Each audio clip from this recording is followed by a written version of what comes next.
it's Coach Tori, and this is Raising Runners. We talk running, fitness, mental health, and so many more topics. As the founder of a youth running program, I approach all of our conversations with our youth athletes in mind and kind of have a focus around those things. But as you will see, we are finding that all of these topics relate to runners and people who like to move and do fitness or anything like that. Relates to everybody. Check it out.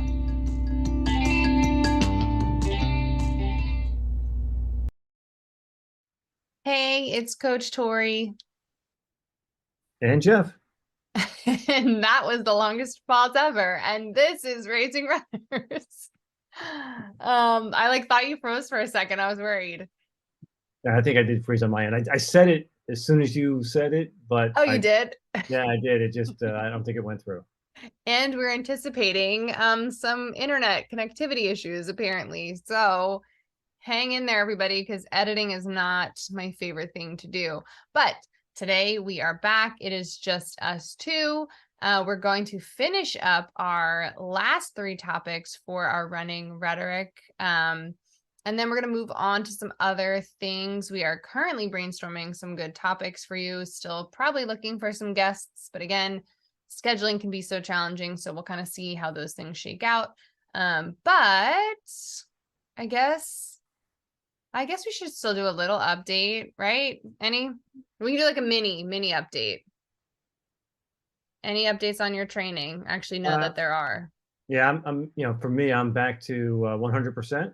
My times are faster than they were before I took that time off. So I'm feeling optimistic. I think my first race may be the half marathon in December down in Florida, but I'll have to wait and see. So that's my current plan. That's exciting. Are you feeling better now that you've reduced your mileage a little bit this week? I am. Yeah, I was, the drive back was probably helped with recovery, like not really doing a whole lot of movement. So yeah, I think it's, I'm feeling back to normal. I'll still keep the miles down to about 40 this week from 50. And then I'll go back to 50 the following week. All right. That's good. It's exciting. No updates for me, if anybody's curious. Is there ever? Honestly, I've run 3 miles this week, I think. Yeah, that's just it's not happening for me. So I might just take like a conscious break so I don't keep stressing myself of I got to get out there and try to find time to run, because it's not happening. But I guess we can get into our topics, because that was a super boring update from me. I know it's like low energy, no update. I am like not bringing it today. Yeah, once we get into races, I guess once we start doing races, it'll be easier to give updates. Yeah, that's true. That is true. Yeah. Training's boring. Training can be boring. Yeah. Yeah. I know. And I feel like I never used to, I feel like I only used to sort of not even train. I would like run casually because I never really signed up for races. But I do feel, I was thinking that today. I was like, I really wish I had something on the board to kind of push me through, but maybe that's good not to have pressure right now. So the first topic we're going to talk about is recovery. What are the various methods? What should you be doing if there is a should you be doing? Then we're going to talk about dogs, best running partners, or a mangy menace. And then lastly, we're going to talk about runner's high or running in the zone. So, oh my gosh, it's been like 2 weeks since we've done this. We do a coin flip, right? Yeah, no reason. This one here probably doesn't need a coin flip. I don't think I think we could just talk through, each section, right? Intermediate. And then at the end, we can talk about what's my go-to recovery method and what's your go-to recovery method. Sure. It's hard to debate recovery, right? It's like, well, I think we both should try to recover. Yes, right. Recovery is super important. So you can't really debate like, should you recover? Should you not recover? But I do think there's a little bit of like personal preference. Like you said, we'll talk about like what your go-to is. Do you want to start off on immediately after your run? What should we be doing to recover? Yeah. So just for people's benefit, it's this is the source of this was a Mayo Clinic sort of recommendation. And they broke it down to 3 phases, sort of immediately after a marathon, within the 24-hour, 12 to 24 hours after the marathon, and then in phase three, it's sort of, the next several days after the marathon. So I'll start with the immediate. I think the immediate is one, you've just finished the race, is to, maybe if you can, change your clothes, put on some warm, soft clothes, and immediately, start to rehydrate. So I think, your body is still going to be, even though you may have been hydrating during the run, you're still going to need more liquids and fuel. So number one, rehydrate maybe 16 to 20 ounces almost immediately after the race. If you have the option to sort of lie down, elevate your feet and legs. And then it's important also to get into some food, fuel, maybe within 30 minutes after the race. And you really want to focus on like protein being a big part of that post recover or that post race recovery meal. The reason you want protein is essential in rebuilding muscle fiber, and your body's going to be starved for those building blocks to start recovering from that run. So I'd say that's the step one. I think for me personally, I'll say I'm sort of a peanut butter and banana sandwich guy. That would be my go-to move. Maybe a big glass of chocolate milk, and I would say Nestle's Quick is the way to go, not Ovaltine or Hershey syrup. Nestle's Quick is first and foremost. And the last thing I think you'd want to do is maybe just check yourself over for injuries, right? So you've been running with adrenaline. Now you may start noticing, oh, is my ankle hurting? Do I have any blisters? Just take a little bit of taking stock of your body and seeing, okay, how am I? Do I have any issues I need to address right away? And then move on from there. Yeah. I know this isn't a debate, but gonna throw some 2 cents in there slightly because I Right. can't just I don't even know if it's not a debate, but lying down, elevating your feet, great idea, but also a lot of people keep in mind that your blood pressure is probably down. So get back up slowly. You'll see a lot of people will like pass out after their marathon or even just like a long run. If you lay down, you're hot, especially. You lay down, eventually you have to get back up, and all of a sudden, your vision blacks out or you get kind of woozy. So just things to keep in mind if you are doing those kinds of things to help recover. And then especially since this was specifically, again, it doesn't only apply to after a marathon, but if you're thinking like after a race or something, um, the protein thing is important because you probably have to plan to bring some kind of snack or get some kind of snack pretty quickly. The races are super nice usually, and they give out something, but they're often giving out apples, fruit snacks, banana, something like that. So, anybody who's ever finished a race and you eat your apple, probably in like 5 minutes, 10 minutes, you're like starving again.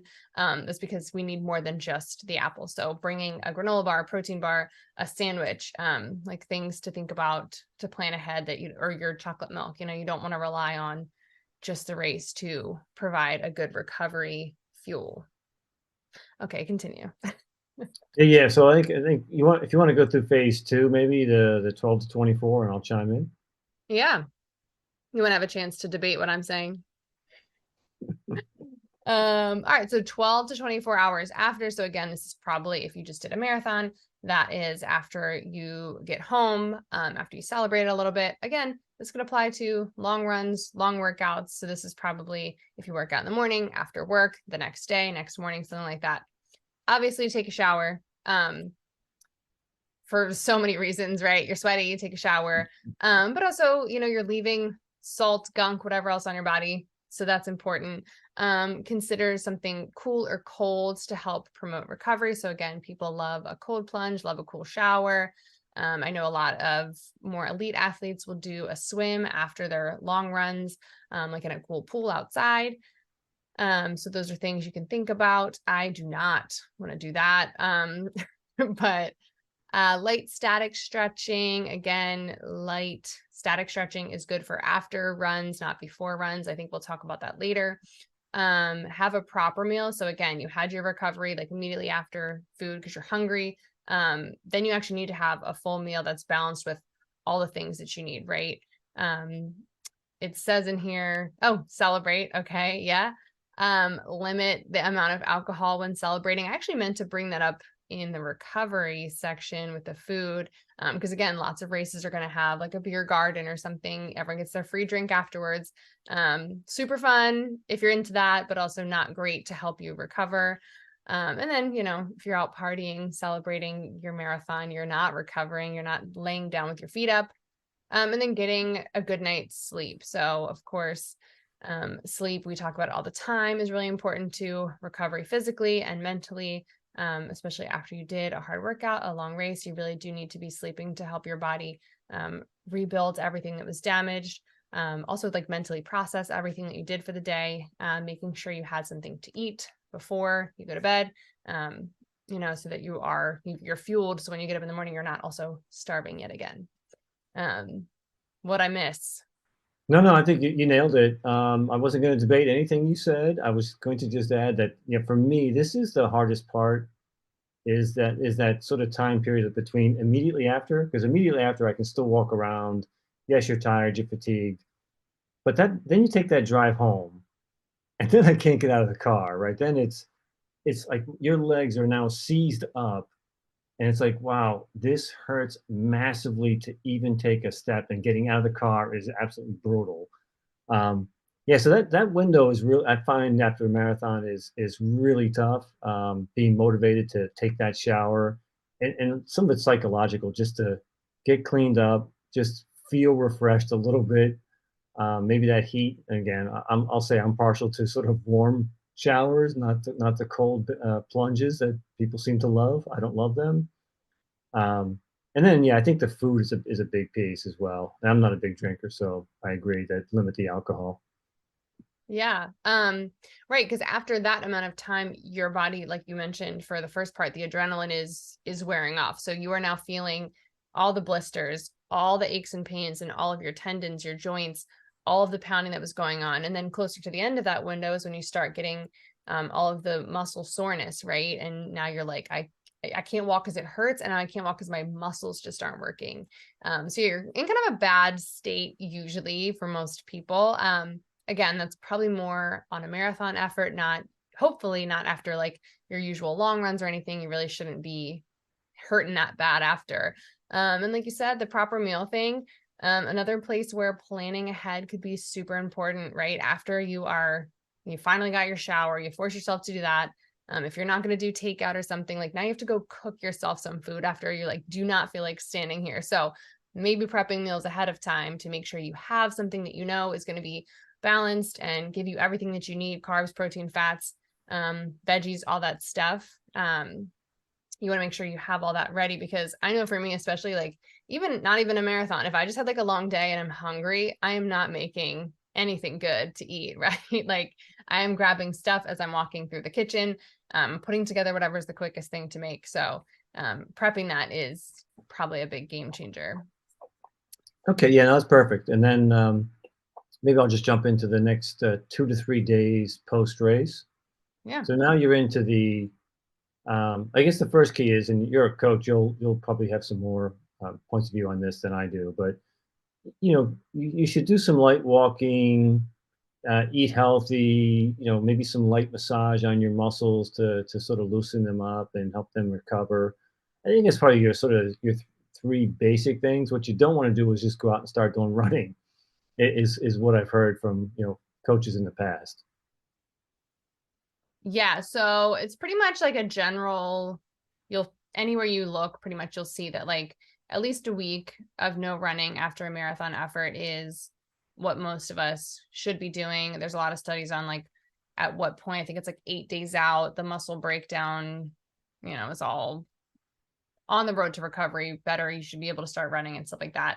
I should have had some more sciencey facts to go with that. But yeah, I mean, the general rule is it's like a week, but you can, if you want to take the whole week off, super fine. Do nothing at all and by nothing, I mean like you still go to work, you do whatever you have to do like your normal day. So you are like moving Yeah, around, right? your boss doesn't care.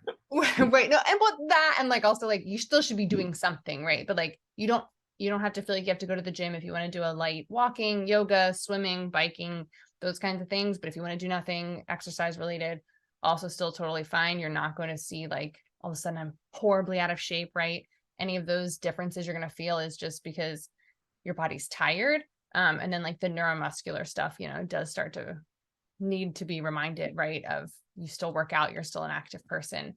Um, yeah, I mean, Yeah. that was really my only thing on that. Did I cut you off on finishing what you were saying? No, no, you're spot on. I was just gonna say, just to add to the, you know, the do nothing. I think, yeah, certainly not going to get out of shape, but it does feel like, to me, at least from my standpoint, the more I move, the better I feel to a point, right? You don't want to go out and run, but just laying around on the couch all day, every time you get off the couch, you hurt, right? And that, to me, if I'm walking around, it hurts for the first few minutes, but then everything loosens back up, and then you're like, okay, you know what? Now that recovery is working better, where you don't have any pain, muscle soreness. So it does help, at least for me, help to do a little bit of movement. And I think sleeping's critical as well. So I'll say you either you want to move a bit, not intensely, but you also want to get maybe more sleep than you're used to getting as well. So, but don't lay on the couch for 24 hours. Right. Yes. Move around, but definitely don't go back to running probably within a week unless you are an elite athlete. Obviously, they have a different kind of schedule and all that stuff. But yeah. All right, yeah, and it seems like that's. I mean, there's a fourth phase, which is the weeks following that they talk about, like just again, stay active, avoid going back to running your running routine. But I think you said it right. It's you may want to take the week off from running, and when you come back, you probably want to ramp back up maybe relatively quickly, but you don't want to jump back in and do a 50-mile week that first week back. Maybe you want to go to a 20-mile week, 30-mile week, and then go up to the 50s or whatever your number is. Right. Yeah. Typically, again, this is all just like some people's opinions, but I believe they're saying things like the last month before your taper, you average out like what those mileage is. Maybe it's a month or 2 months. But what your weekly mileage was. So you don't go back, immediately to like your longest mileage week, right? You go back to a more of an average. And again, unless you have another race like very quickly, there's really no rush to get back to, those high miles. Oftentimes they say between like marathon cycles, doing like a 5K training cycle can actually be really helpful to not only your brain, but also your body and your speed and all that stuff. So oftentimes you don't need to get back to those high miles right away anyway. Yeah, we can talk about that tomorrow from my own personal coaching standpoint, because you know what I end up doing is I end up getting into a training routine where I'm almost like on a marathon routine all the time, where I'm Mhm. ready to do one because I'm running 50 miles a week versus just staying in shape, running 30 miles a week and filtering in some speed and long runs, and then ramping it up in a 12-week cycle up to a marathon. So I need to think about, do I want to just stay in shape and then just do things periodically, or do I want to, you know, moderate that intensity and then ramp it up as a particular race gets closer? We can definitely talk about that tomorrow. All right, sounds like a plan. So, so what's your go-to recovery? So if you do a long race, what is your go-to if you haven't said already? I definitely haven't said already. I also don't have one. Um, yeah, I mean, ideally, I can say what ideally I would do because life doesn't allow, I don't think I don't even sleep normal. So, but yeah, I mean, shower, nap always. I think one of the last races we did, I desperately wanted a nap within like 2 hours of getting home. Um, Eating a little extra, definitely.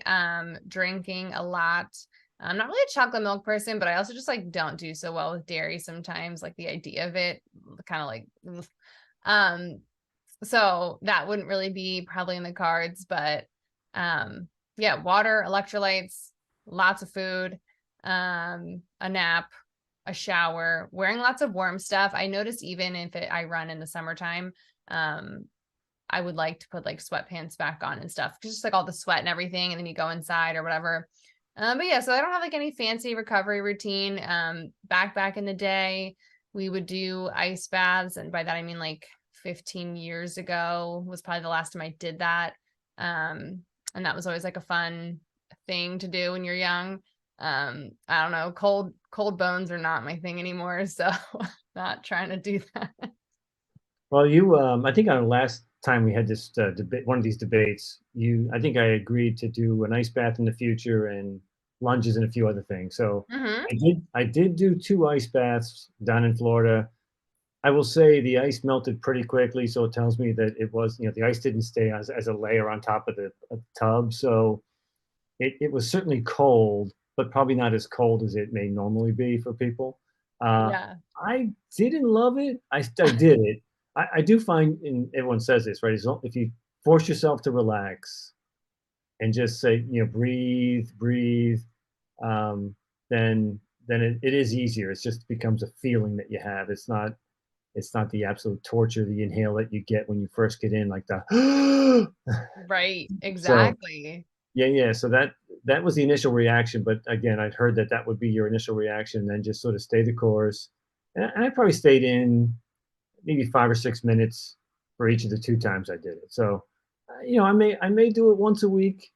I'll let you know as it goes forward. Like that may be something I'll add it if I see some benefits. Yeah. So what do you normally do besides your occasional ice bath? Yeah, I do. I I will, like you, I'll probably splurge a little bit. I probably was a little bit dedicated on food before the race, and then after the race, I'm a little less dedicated. So maybe like a bowl of cereal. I'll have a little bit more of snacky type stuff that I probably wouldn't normally have. I am a food prepper, not a like a doomsday prepper, but I do prepare all my meals ahead of time. So I usually have some go-to stuff that's pretty healthy. So it's a combination of the two things. I'll warm up one of those things, but then follow it quickly with a dessert type snack. And then after that, you just sort of, yeah, you sit around a bit more than you probably normally would. I don't watch a lot of TV, but those days I probably do sit around and watch a little bit of sports. Um, and then, like I said, you try to get up and move around a little bit more. The next day, I try to get back to a normal routine, not a running routine, but a normal routine. Yeah, love it. Yep. All right, All well, I right. So, can oh, go ahead. no, no, no. You were transitioning to the next item, and so was I. Go ahead. Yeah, well, since there's no debate there, obviously everyone should recover. A little bit of it is fact and science, and then there's obviously some personal preferences to add in there. Again, that was more marathon specific, but recovery is still important for like every run that you do, right? Making sure that you're eating, fueling enough, drinking enough, especially as we on the well, at least we right here in Pennsylvania, we are getting into winter. It's getting chilly. If you drink to thirst, you're really not getting that sensation as much now that it is getting chilly. So you need to really be conscious of your water intake. So those are really important things to do. And then again, as it's getting colder too, making sure you're showering so you're not just sitting in cold sweat. Now moving on. Dogs, running partners, or mangy menace. Are we debating this one or are we just running through all the Well, I'm on the side of mangy menace. So if I suspect you're probably a running partner fan, so there might be a bit of a debate here. Yeah, I mean, depends on the day, but that works for me. Um, You want to take running partner, and I'll follow it up with mangy menace. sure. Well, first of all, anyone who has interest in running with their dogs or runs with their dogs currently, um, a couple months ago, I did an episode with Jake from On Dog Training, literally talking all about running with your dogs. He talks about kind of how to get them there, like training wise, behaviorally, the kinds of dogs maybe that are better at running, what is safe, terrain, distance, all that stuff for them, fueling for dogs when they're running, and like warm up, cool down, all that kind of stuff. So he goes into like everything running with dog specific. So if you have interest in that, check out that episode. I believe it was On Dog Training with Jake, something like that. Type that in, you'll find it. But yeah, so well, I run with my dogs most of the time. They're sometimes good. It is they are great running partners. Especially for I think we've talked about this so many times, right? Us introverted people who it's like you're going running with your friends, you got to figure out how to chat with them. Nope, you're going running with your friends who don't talk now. You don't have to come up with any kind of chatting. Usually, again, if you have a good dog, they are up for anything. So they're not gonna I have to stop. I need to run this pace. I need to do that. I mean, they're pretty consistent runners. They kind of settle into a pace. Again, if you have the right dog, they'll settle into a pace and just kind of run with you. They're not going to slow you down. They're not going to make you run too fast. So, they really do make a good partner that way. And then like the safety aspect of it too, again, for people who run solo, you probably feel a little more comfort if you're running with a dog. A lot of people get dogs for protection or the perceived idea of protection anyway. So that can be, an added bonus to them. Let's see, like it's more fun, right? You feel fun running with your dogs. They're having a good time. You're having a good time. I feel Is like I it don't have a fun? great, Is it fun well, no, though? so I'm mad at them right now because they were not great on our most recent run. And actually last night we were outside checking on the chickens. We're running, all of us no one's on a leash. We're just running back into the house. And I was behind them and scared them. So they both like darted past me and, completely took out my legs. I like folded into myself and like I walk in the house and Josh is like, what's wrong? I'm like, I can't breathe. The dogs just attacked me, but not really attacked me. They knocked me down. It All was right, so so dumb. first, you just made my point, right? So I know. I have I the worst almost rest my argument just case. today. But the other thing is, I know I haven't been to your house in like a little while because I was in Florida. But I'm sorry, did you just say you were out checking on the chickens? Oh my gosh, we have chickens. Yeah, we'll have to show you them tomorrow. Yeah, I feel like I'm out of the loop totally. I don't know how you got chickens, but anyway, we'll cover that one tomorrow.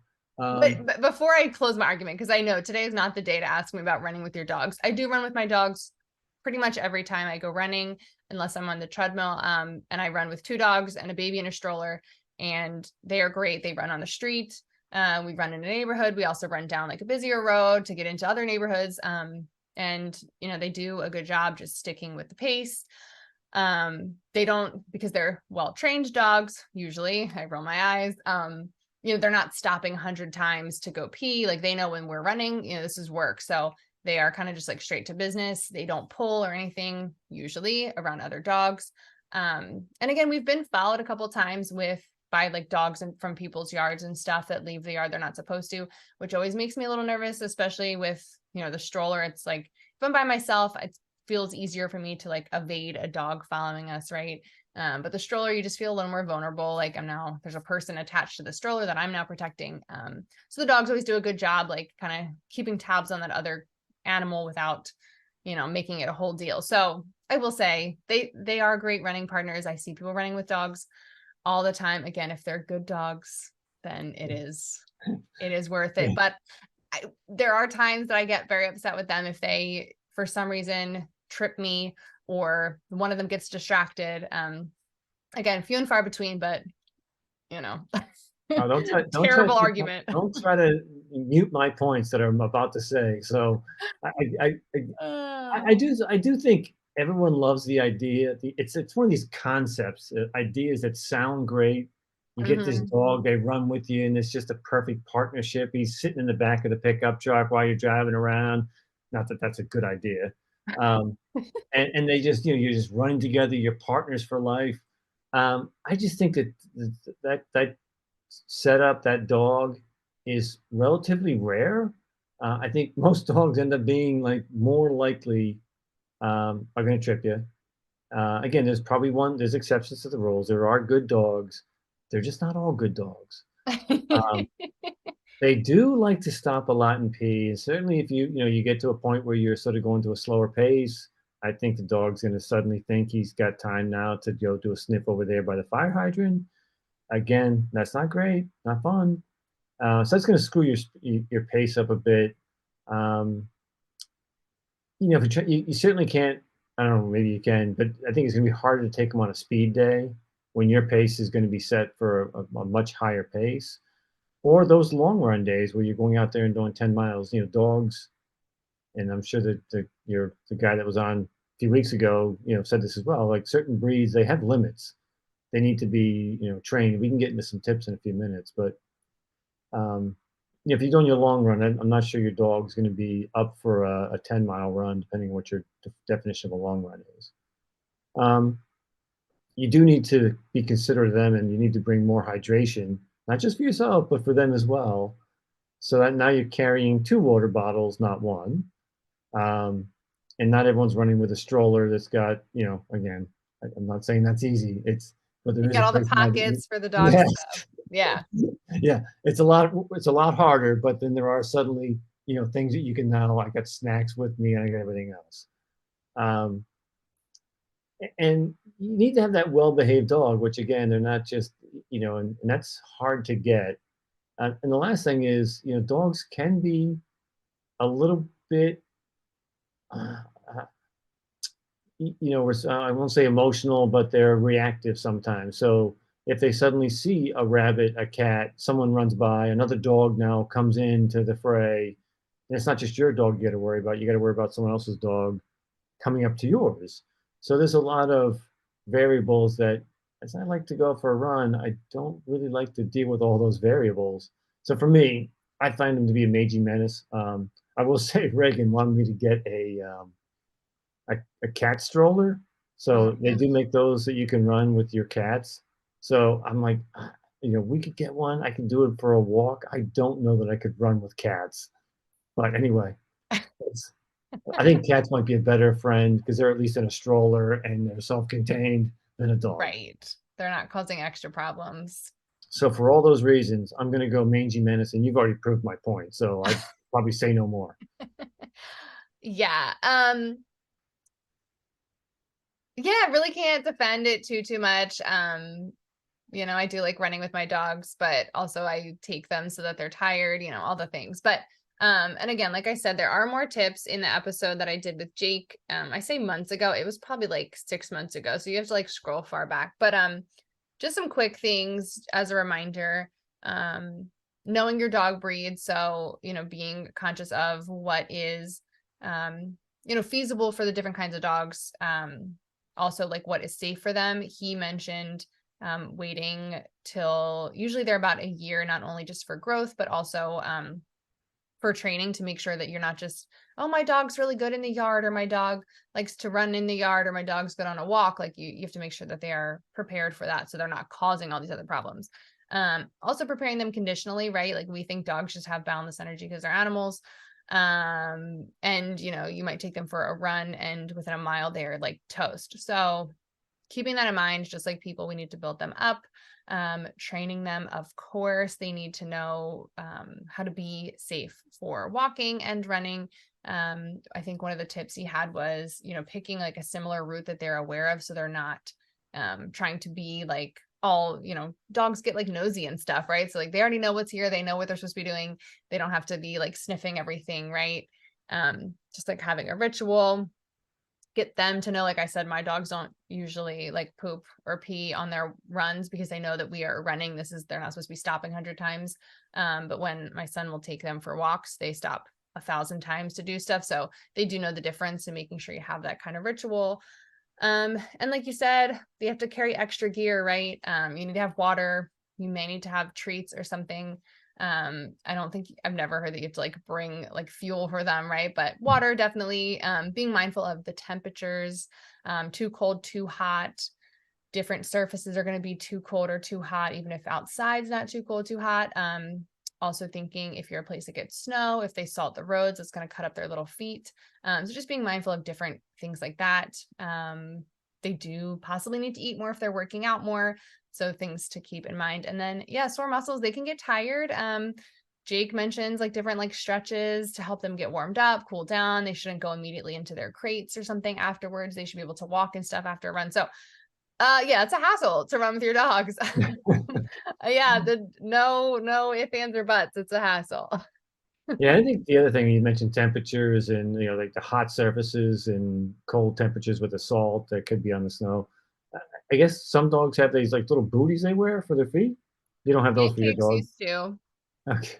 Yeah. Yeah, they make I saw Crocs for dogs at the pet store not too long ago. I don't know what the purpose of that would be, but they do make like nice like snowshoe ones. Yeah, I'm like, what the heck? Crocs for dogs. Of course I almost Yeah. bought them, but you know. Yeah, but they do make like boots for running. But again, if you ever see dogs in shoes, like they hate wearing them. So I don't think you're gonna put a dog in shoes and then have them like willingly run around. Most dogs, of course. Um, I don't even want to wrap it up on this dog thing. They're fun to talk about, but Yeah, I think this one here is it's again, if you're lucky enough to get a great dog who's a good boy or girl, and will follow directions and all those things we just talked about, then I'm sure they're a great partner to run with. It's probably less than half the dogs that are out there, though. Way less than half, in my opinion. yeah, Yeah. I agree. Yeah, I like to say my dogs are good dogs, but then like, they take a week off of running and they go out and they like forget everything they know. So, all right, moving on. And our last topic, which will probably be brief, we should have did dogs last because that was more fun. Runner's high or running in the zone or flow state, which we've talked about a couple times. I think I have an episode out just explaining that a little better too. Um, yeah, thoughts.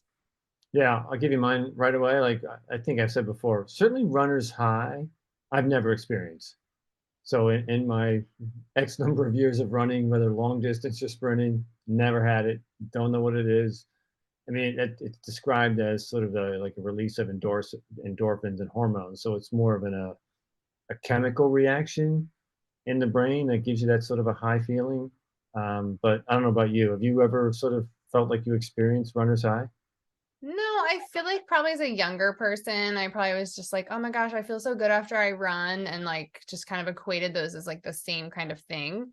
Um, but no, I don't believe so. I also like, I'm not a big like long distance person, so I usually don't really run long enough for that to happen anyway. Yeah, and it's like to me initially it was like, what's the difference between runner's high and the zone? So and it seems like runner's high is much more of a short term, short lasting, euphoric feeling during the run versus the zone being much or the flow state being much more of just losing yourself during your run. Like so, oh, I ran 10 miles. I don't even remember those last 4 miles. Like seemed like they just flew by. That seems like that's more the flow state or zone versus runner's high. I can't say I've ever, to me, like every mile feels like torture. Um, but that's, certainly there are runs that are easier than others. So I will say I've certainly felt some degree of the zone where it's like, oh, okay, that run wasn't as painful as I expected it to be or as bad. But I've never had runner's high in the zone. I can't say I find myself in the zone, as I would call it, too often. I don't know. How about you? Um, Yeah, I mean, I definitely, because again, like flow state can be something that happens not just with running, that can be, other kinds of tasks that you get like hyper focused on, and you're really like involved in and into. So I definitely think just overall, I've had flow state moments, and definitely with running too. But again, not really a big distance girly, so um, how often am I running that? Like, I run like 30 minutes at a time often, especially now. So you're really not getting into that kind of like time that it would make sense that time would be warped because 30 minutes is pretty short. But yeah, I like a good in the zone flow state.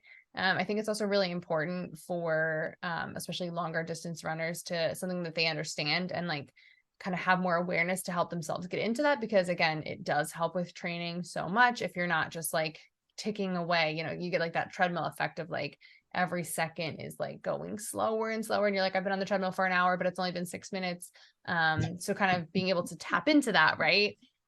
So yeah, I definitely am a big proponent of flow state or the zone, but again, if you can get a runner's high too, like go for it. Yeah, that'd be nice. I Yeah, guess.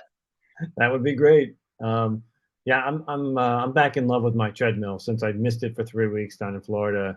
I've done Yeah. three treadmill runs in the last 36 hours. Oh So my gosh. yeah, loving it. Although I will say the last one was a little bit more like, wow, okay, you know what? I can see the dashboard, the time. It doesn't seem like it's going by as fast as it did the first couple times. Mm-hmm. Yeah, I can tell in like a week I'll be hating it again. So, but I also hate I dislike the cold weather. I just don't love the cold weather as much.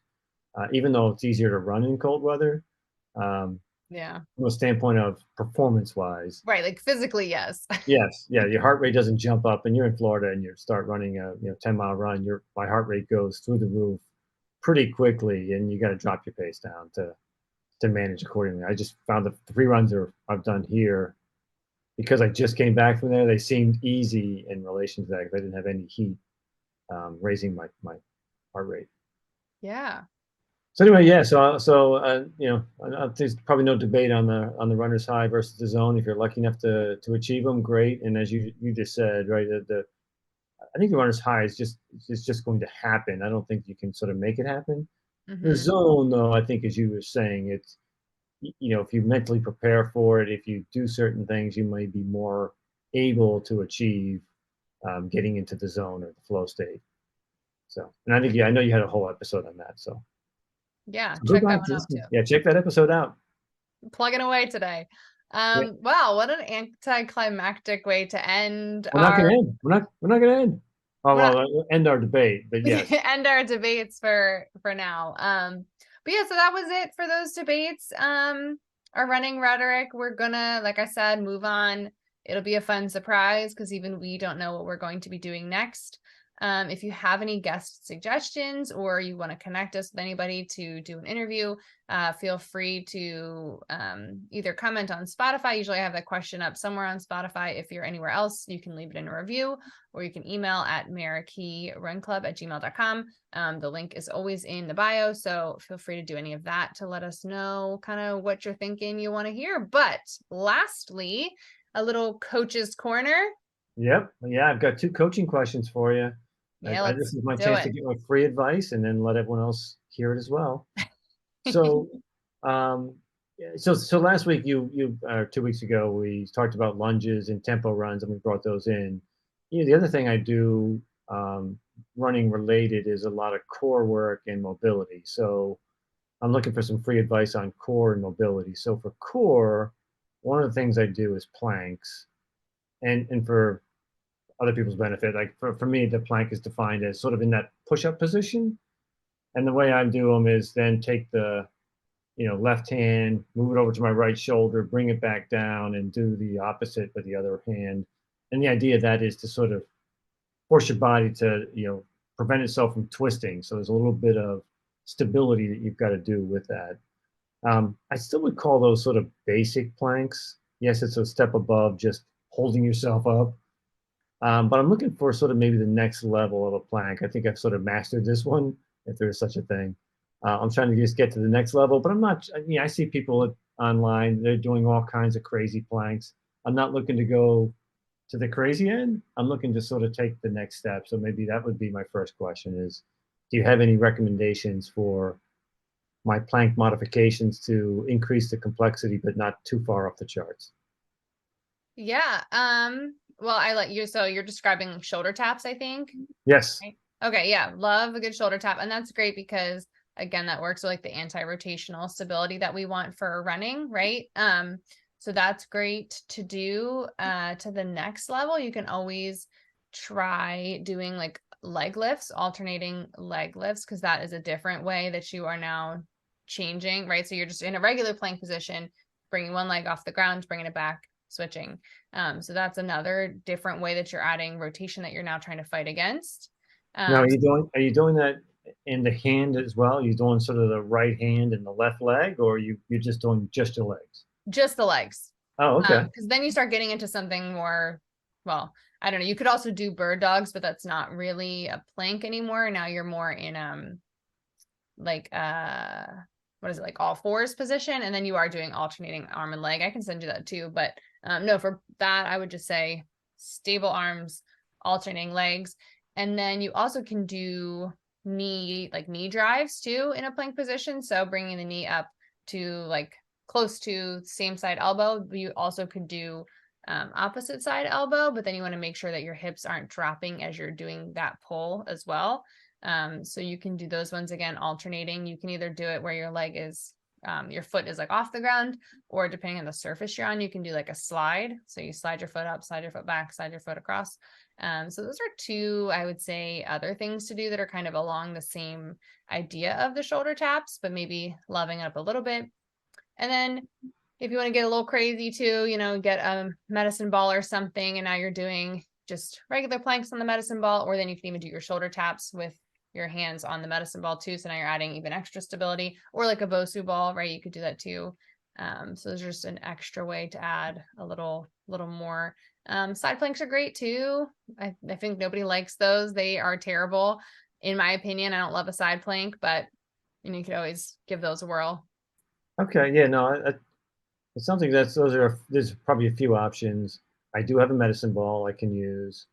Um, yeah, so maybe what I'll do is I'll incorporate 2 or 3 different ones, and instead of doing, just 100 of the shoulder taps, I'll sort of mix it in 25, 25, 25, 25.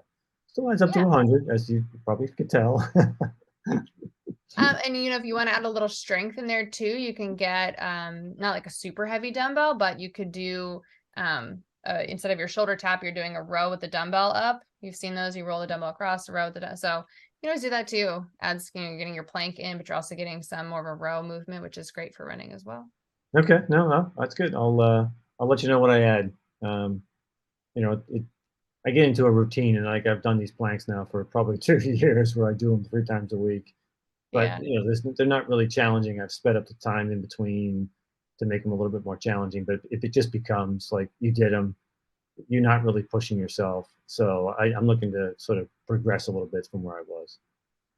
All Yeah. right, so that's perfect. And then same thing, I'll say very similar, um, is mobility, right? So I've never been a very flexible person. So, like, I think right now I cannot touch my toes, right? So, I mean, most people, probably many runners, can reach down and touch their toes. I cannot. And that's not because I'm 62 years old or 61 years old. It's because even in high school and college, I was really never that flexible. Um, so I'm just really doing basic stretches. I'm doing like sort of a calf stretch, a hamstring stretch, a quad stretch. And again, you can probably picture what those really are. Those are the most basic of levels. Trying to touch your toes, trying to keep your back straight, grabbing your ankle and pulling it behind you. So where you're pulling your quad, stretching your quad out. I do some shoulder exercises as well to sort of stretch the shoulder out. But yeah, I'm looking for sort of again, maybe to increase the complexity. And I'm also saying, since I've not seen any progress, my second part of the question would be, would you expect there to be progress in being able to stretch further each time you do these routines? Yeah. So runners, I would start with, are notoriously not flexible. And they also love a static stretch. So everything you're saying is like so runner of you. Still Um, 1950s, yes. right. I was gonna say, like, we're also stuck, I guess like probably newer runners aren't like that, but anybody who's been running for like 20, 30 years, you're not flexible and you like to just stand still and do a little like, grab your ankle and do a quad stretch, right? Yep. Um, so I think I probably put on your calendar some mobility videos. And I know you were having trouble with them before. I'll have to see if I can send them again in an email. I also love prescribing people things because they'll do them and I know I don't do them, but I should. Love to have people do yoga, or some kind of like yoga-esque flow for their mobility. So again, that does take some patience of the mind and focus and things that again us runners don't always love to do. But not only is it you get the balance there with a yoga routine, you get symmetry. Again, a lot of us are not super symmetrical with our bodies anyway, but as runners we are doing that just forward motion, right? Everything's moving in one direction, so that does make us prone to overuse and injuries. So yoga, we are going on all different kinds of planes, so that really does help with our flexibility and strength in different areas. For runners, it's also great because you are focusing on your breathing and body awareness, which can be so, so helpful for so many things with us long distance runners. So those things are pretty great bonuses for that. But then again, just like the nature of how you do a yoga routine, usually you are adding movement with the stretch. So again, like ballistic stretching is always a no-go, right? That's where you're doing those like movements, like really fast, rapid movements that are trying to like force your body into stretches. That's what you don't want. But with yoga, you're going slow, flowing through. Your muscles are moving around. Everything's going to start like loosening up, getting warm. So you are able to get into more of a stretch.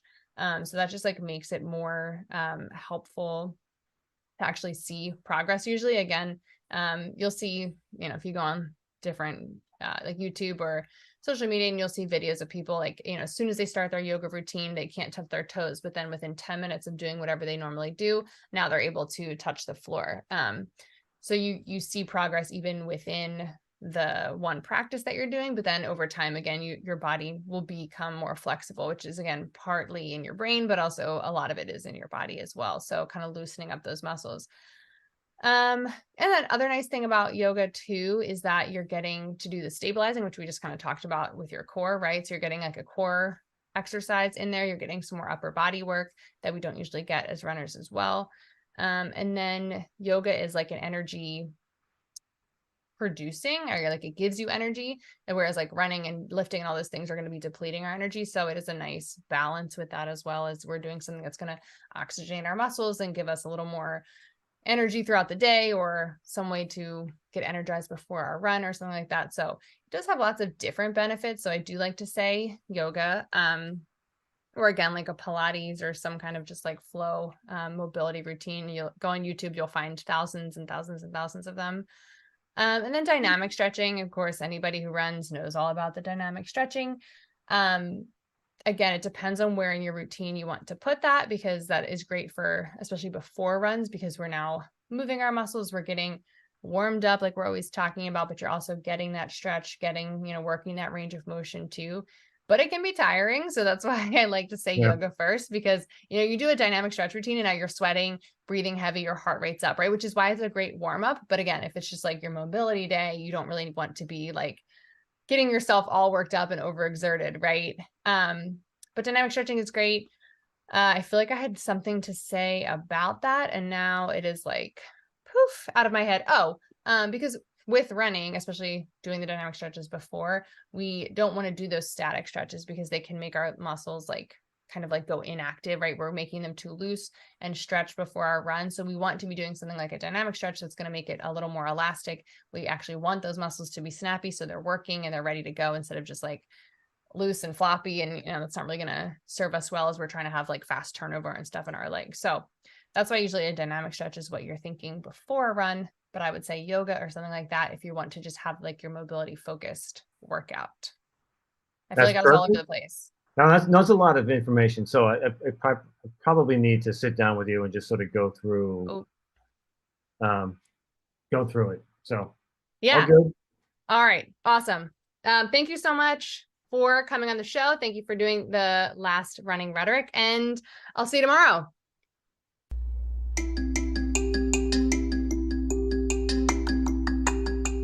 Thank you for tuning in. Make sure you rate, review, subscribe, all the things that you can do for a podcast that you enjoy listening to. Make sure you check out social media, our website, any of those things. If you have questions, comments, interview requests, feel free to email me at marikeyrunclub@gmail.com.